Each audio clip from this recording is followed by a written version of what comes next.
The Toronto Raptors beat the Atlanta Hawks 118-108. We're going to break it all down. Pascal Siakam having a great performance. I'm Savanna Hamilton alongside Sherman Hamilton and Paul Jones. Now, Amy Audibert will be joining us in just a moment. But, guys, let's talk about Pascal Siakam. 31 points, Jonesy. Talk about his performance. Are you even surprised at this point? I'm not. And I look at what Pascal has been able to accomplish. And first, I want to look long game right now. I want to look long term. It was a couple years ago when people were saying, well, Pascal's going to be the guy. They're not sure he can do it. He was taking a lot of flack and guff from fans. Some of the pundits and the experts in the U.S. were saying he may not be that guy. And development has a different track for everybody. And you look at where he is now. And to your point, Savannah, I'm not surprised. Like his numbers last night, 31, 13, and 6. So that's 31 points. How many of those 13 rebounds gave the Raptors a second chance or a fast break? And those 6 assists, we're talking about anywhere between 12 and 18 points. I mean, I looked at Jokic's numbers last night, 41, 17, and 5. Like, those numbers are, they're comparable. And I look at it, even when he has a game where he may not be putting up gaudy scoring numbers against Minnesota, he's still got a triple-double. Yeah. Against Orlando, he's got a big double-double. So I'm not surprised. And I look at Pascal's mindset. He's a guy that has been hardened by some of the things that people have said. He's a guy that wants to succeed. He's a high achiever. He's highly motivated. So you know he's just going to continue to improve and keep getting better. He's almost at the point now where he's unguardable. Mm-hmm. His shots yesterday, only 6 of them were outside the paint. That's it. Everything else, 2 feet in the painted area, which means he's scoring easily or his teammates are getting good looks. He's getting everything he wants. And something to also note is that he's a huge reason why the Raptors have now clinched the playoffs 8 out of the past 9 years. We don't talk about Tampa, sure. No, we don't. But Tampa did give us Scottie Barnes, if you want to look at the bigger picture or something to highlight. But what did you make of his performance last night? And let's keep it real. He's making a real campaign for himself these days to be Rookie of the Year. Absolutely. No question about it. And you know, kind of like Jonesy was saying about Pascal, I'm not surprised at Scottie anymore. I'm just getting impressed and more impressed when I see what he does on the floor. And it's about the range of skills that he has, but more importantly, it's the consistency as a young player, as a rookie, to repeat those performances. And I think he's controlling a lot of the narrative based on the fact that you can trust him out there as a rookie to go out there and execute on so many levels. And Scottie Barnes has a demeanor that besets and makes you believe he's had some experience. He's learned how to play. He understands different moments. And a player that's that young and is able to identify, recognize, and then get the job done in the moment, that speaks to a maturity level that you kind of say that's a bit beyond his years. But his skill set is so wide. I mean, you're looking at a guy who had 19 and 14. I mean, he's rebounding. And Jonesy and I called the game on the radio, and we're like, this is a quiet game for Scottie.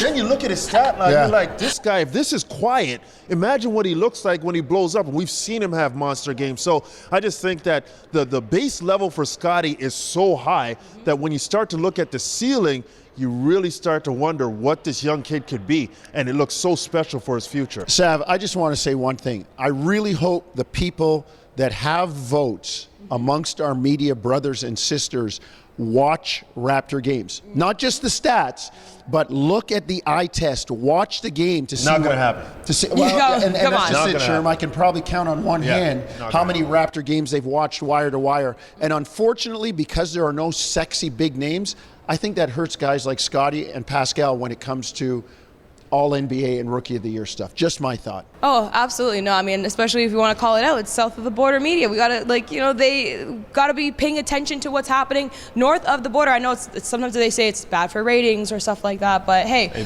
great player is a great player. Exactly. Right. And Scottie Barnes, it's surreal to think that he actually had played more minutes now in the NBA than he ever did in college right now as well. So he's just the growth and expertise of his ability to adjust and to take control of a game at his age is just uncanny. We haven't really seen it in a Raptors uniform quite yet. Not yet. But now we're going to hear from head coach Nick Nurse following the game. Well, we had another one of those nights where, like, I thought Precious, Chris, Thad, all really impacted the game. Like they seem to do it together, right? And I'll probably start going back. I always say my reference of, they're not going to do it every night, but we need to, maybe it's 2 out of 4 right now. We need to push that up to 3 out of 5. Keep trying to push it up just a little bit more, because they impact the game on the glass. It changed the game when they came in there and kind of got all those rebounds. It just, I think, momentum or spirit wise or whatever, it got us kind of going with their hustle. So those guys contributed, right? Freddie made his kind of only shot of the night he made was a huge one, and you always think he's going to make those, so he did it tonight. Listen, I think that my goal or our goal always for me was to make sure we got in a series, right? I just think it's super important for our guys to experience that, the intensity, the adjustments, just the spotlight right on that thing, right? For all those games is something you got to go through. So I'm probably most pleased about that. I would have probably spun it the other way if we were in the play-in, but I certainly wanted to get us in a series for just for the experience of it.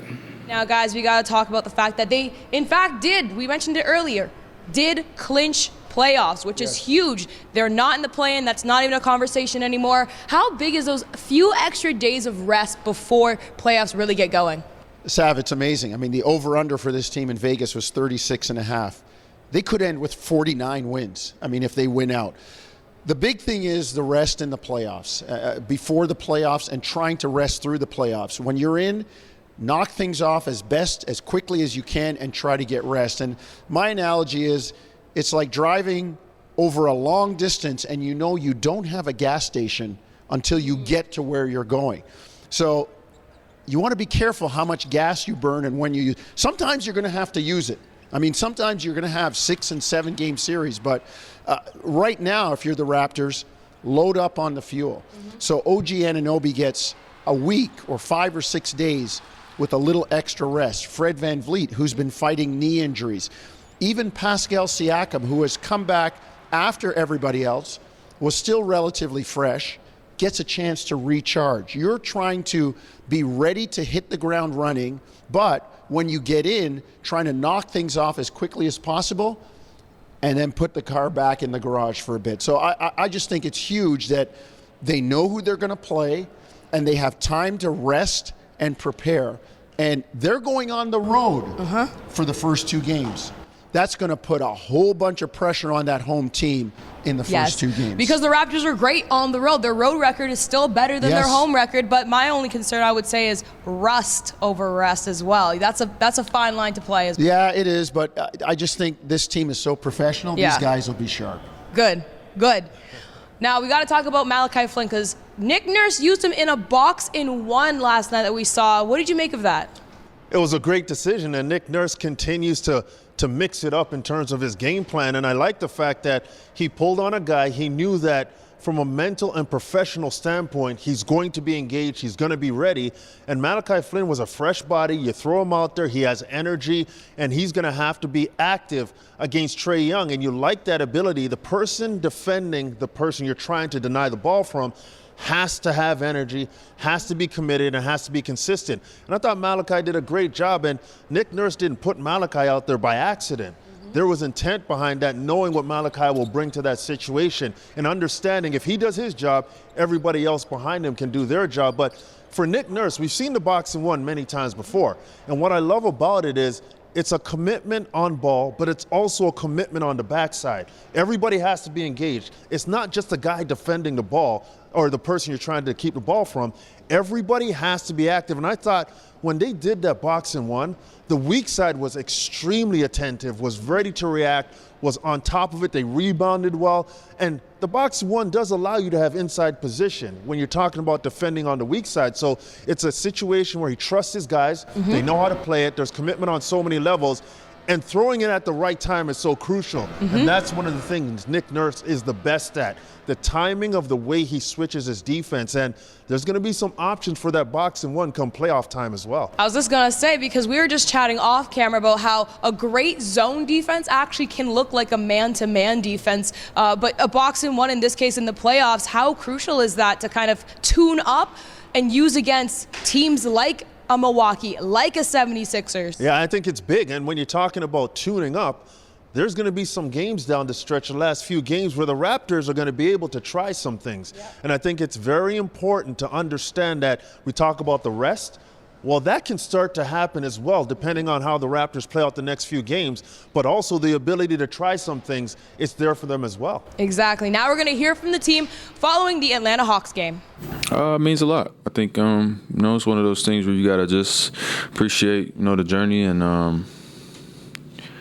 I think when you're building something that I've been a part of for 6 years here, the first 4 or 5, you kind of get a little jaded, a little spoiled with just expecting to win and the excellence that it takes to be good every night in this league. And that was taken away from us last year. So sitting at home in April and watching the first round of the playoffs or even the play-in when we all felt like we were capable enough to be there, it stung a little bit. And I know that's something that we spoke about. And fast forward to having a group nobody really thought was going to be any good.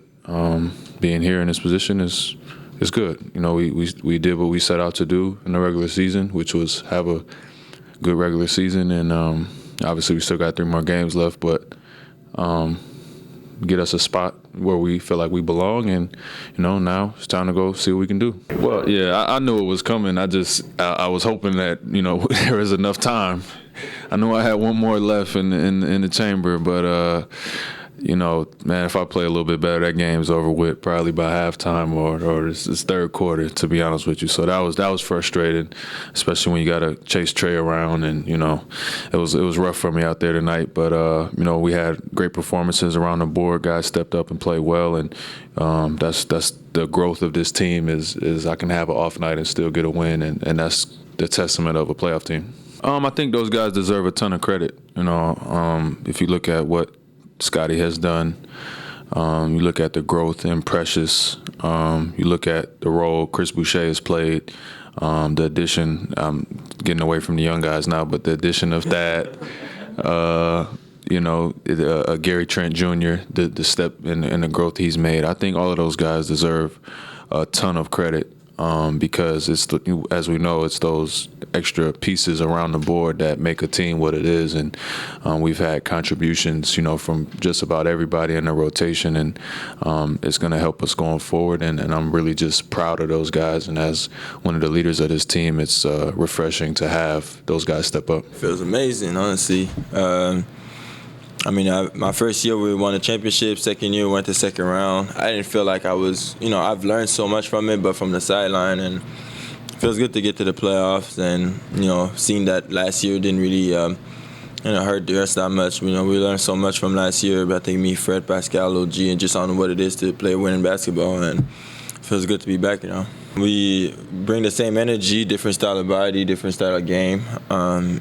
Precious is more built, more, physical, I'm more speed and all. So I think it's a good combination. And we know that when we come in the game, we got to make a change. So I feel like that helps us. And like I said, Precious is my guy. We joke about a lot. We laugh about a lot of stuff. And you can see it in the game now. The chemistry is a lot easier when, you're actually close with somebody on the team. So.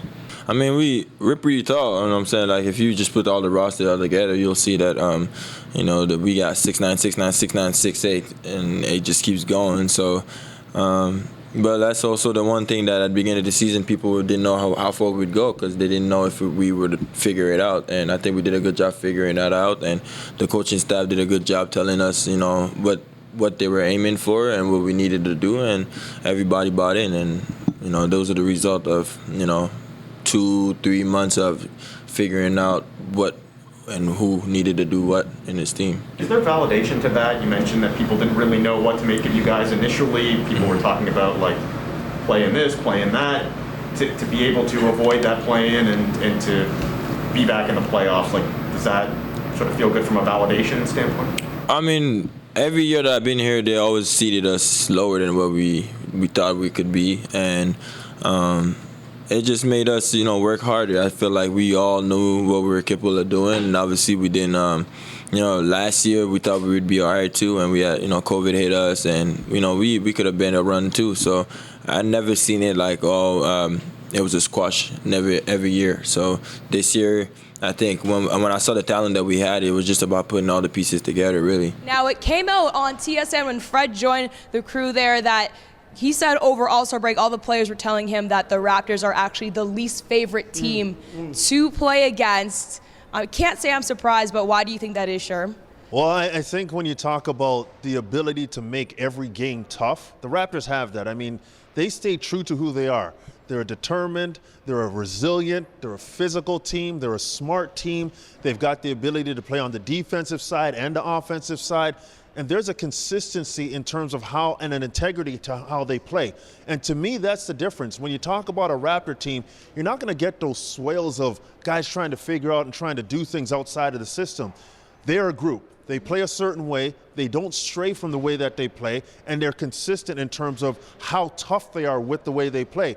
And I think that creates a lot of problems for teams. You can get on a run with the team and the coach has to call a timeout and the team might be frazzled. When the Raptors call a timeout, they come out and they start to swing. And I think that's the issue. The Raptors are such a physically tough team and a mentally tough team that opposing coaches understand. You've got a game plan for 48 minutes to beat this team, and that becomes a difficult situation. And I like the grit factor on this roster. I like there's guys like Fred VanVleet and Pascal Siakam that have had to get it out the dirt so that when they're in those tough situations, they know what it feels like, and their leadership comes to the forefront. Or just think about how much Nick Nurse puts an emphasis on defense. Yeah. When defense is maybe not the most thing to talk about in this league, that's what's going to earn you playing time on the floor with this team as well. But we got to talk about, just kind of the overall build and the make of the team, Jonesy, because, we talk about the lineup always, being lengthy. They're 6'8", they're 6'9". At one point, they're like, oh, we don't have a traditional center. Oh, there's no traditional. It was only Fred VanVleet who was in Malachi that was a traditional size point guard, and that was a concern. But now it's kind of looking good for the Raptors. To Sherm's point, this team has a personality. They have an identity, and that's the way they play. And it's never going to waver. And we've always talked about it. Teams that lose are the ones that lose their personality or try to vary from what they're doing. And you talk about Nick Nurse putting an emphasis and a premium on defense. Well, Savanna, defense is a measure of effort. Yes. And that effort shows through in everything the Raptors do. And then now you take the makeup of their team, where they put a long lineup on the floor where every guy's between 6'7" and 6'9", and even Thad Young the other day said it. They asked him, "What do you like?" He says, "Everybody's 6'8". We've played at a different level. Yes. And when you're playing against that person on the other team, they are not giving you a break, and you're going to have to work for it all the time. That's the Raptors. That's that team that nobody wants to play against. And to make it worse or to make it more difficult, when the sizes are the same, they're switch-proof. So you're a little guy, you say, oh, I'm going to take this big guy. No, wait a minute, he's 6'8" and he's quick. Or you're a big guy, you say, no, I'm going to walk his butt down there. Wait a minute, he's pesky, he's fronting me, he's knocking at the ball. It just, again, with the measure of effort and the personality and the size, they become very difficult. And in this day and age of positionless basketball, they are a nightmare. Yeah. They are a nightmare because there is no weak link on the defensive end, and then everybody is developing their skills on the offensive end to shoot the three, to take the ball to the basket, to rebound, to pass the ball. And that's why they're going to be a tough out, because they have everything in the bag when they need it. Well, it's so hard to guard a team, and you can't switch screens per se because, you're going to switch off of OG Anunoby to Scottie Barnes. You're going to switch off of Scottie to Pascal or even Gary Trent Jr. Like, how tall is Gary? He's about 6'6", 6'7"? There's no break. Exactly. There is no break for the defense, and they can't drop. So, the defense is very much challenged with this team. We're now going to head over to Amy Audibert to break down the 76ers matchup. Thank you so much, Sav. We're going to jump into the Philly matchup. But before we do, let's take a second here to talk about Mr. Danny Green, because Scotiabank Arena, a couple days after they welcome back Kyle, gets to finally present the ring ceremony for Danny Green, just 3 years shy of winning a championship with the Raptors in that 2018-19 season where he started every game in that playoff run. He did play 80 games for Toronto that year and had a career best 46% from long range. And Danny had the opportunity to get this ring in the bubble or down in Tampa, but he said no, he was willing to wait to do it in front of the home crowd. So everyone's really looking forward to celebrating Danny on Thursday. Moving on to this matchup, we all know Philadelphia now has James Harden, who has played 19 games for the 76ers, and they hold a 13-6 record within that frame. We all know how elite James Harden is on the offensive end. He had a triple-double earlier this week against Cleveland, but the key was in that game, Joel Embiid also had 40 points and 17 rebounds. Can these two guys continue to both share the spotlight on this type of platform? And that's what's going to happen because in the trade, Philadelphia lost Seth Curry and Andre Drummond. So their depth certainly was hit a bit, but again, you have two elite superstars, and can they continue to share the touches and the ball? We'll see what the Raptors can do against these two mega superstars.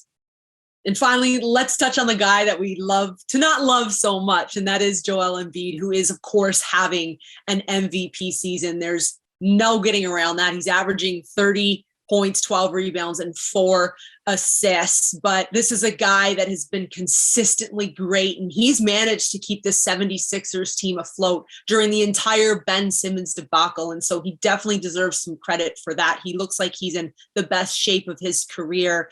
He is also chasing the scoring title. Right now, he's averaging 30.4 points per game. LeBron's right behind him at 30.3. Now, if Embiid manages to clinch that title, he will be the first center since Shaquille O'Neal to do that, and also the first international player. So quite a bit of representation on the line here for him. It's certainly something that he is aware of. He'll be looking to come to Scotiabank Arena and put some points up in the column.